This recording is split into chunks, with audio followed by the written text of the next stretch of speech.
It's kind of wild to think that a famous and frankly pretty unsettling experiment from over 60 years ago could explain why you sometimes follow orders at work, even when your gut is screaming at you not to. Well, let's get into it. All right, let me just ask you a straight-up question, and I want you to be really honest with yourself for a second. Are you an obedient person? Do you follow the rules, do what you're told, even when you've got some serious doubts? Well, spoiler alert, the evidence and history suggests that yeah, you probably are. And the reason why goes all the way back to a psychology experiment that peeled back a layer of human nature and showed us something, well, something pretty uncomfortable about ourselves and our relationship with authority. So, for this, we have to go back in time. It's 1963, we're at Yale University, and a social psychologist named Stanley Milgram is trying to answer a question that was just hanging in the air after World War II. How could so many ordinary people be convinced to do such terrible things? The experiment he designed to find out would become one of the most famous and controversial in history. Okay, so here's the setup. On the surface, it seemed harmless enough. Participants were told they were joining a study on how punishment affects memory. Simple, right? But that wasn't the real goal, not even close. What Milgram was really trying to measure was something he called destructive obedience. He wanted to find out just how far a person would go in harming someone else simply because an authority figure told them to. And here's where the deception gets really clever. Every participant was paired up with another person, who was secretly an actor. They draw slips of paper to decide who would be the teacher and who would be the learner. But get this, the draw was rigged. The real participant always got the role of teacher. The actor, the learner, would then be taken to another room and strapped into what looked for all the world like a real electric chair. The process itself was terrifyingly simple. The teacher asks the learner a question. For every wrong answer, the teacher had to flip a switch and deliver an electric shock.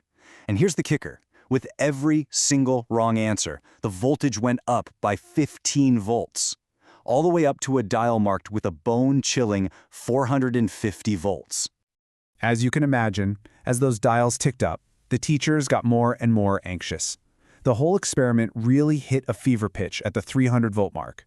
The shock generator was even labeled intense shock at this point, and this is where things started to get really uncomfortable for everyone involved. By now, the actor in the other room was giving an Oscar-worthy performance. He was screaming, he was pounding on the wall, he was begging them to stop.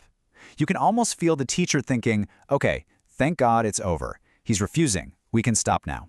But no.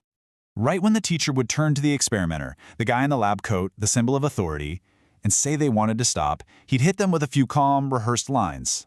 And this was the most powerful one. He looked them in the eye and said, "It is my responsibility." He essentially gave them a free pass, washing their hands of any and all consequences. So what was the final result? It's staggering. A full 65% of participants, that's almost 2 out of every 3 people, kept flipping those switches all the way to the maximum 450-volt shock. Long after the learner had gone completely silent, they just kept obeying. It's a really shocking outcome, isn't it? And the question that just hangs in the air is, why? Why on earth did so many regular, everyday people do this? Well, Milgram's work points to a really powerful and maybe hidden force in our psychology. Milgram argued that we are all socialized with this deep-seated rule called the norm of obedience to authority. It's basically an unwritten contract we have with society that says you should listen to people who have legitimate power. And what's so wild, and what his experiment proved, is that this norm can be so incredibly strong that it can completely overpower another core value we all share: don't hurt other people. Now, this doesn't just happen out of nowhere. Milgram figured out there's kind of like a recipe for it. You need 3 key ingredients. First, the authority has to seem legitimate. A scientist at a fancy place like Yale. Second, and this is crucial, that authority figure has to take responsibility away from you. And third, all the symbols of authority, the lab coat, the clipboard, the calm commands, they all have to be in place to keep reminding you who's in charge. Okay, so lab coats, fake electric chairs, it all feels very black and white, very 1960s, right? But what if I told you the ghost of this experiment is alive and well, and it's probably haunting your office right now?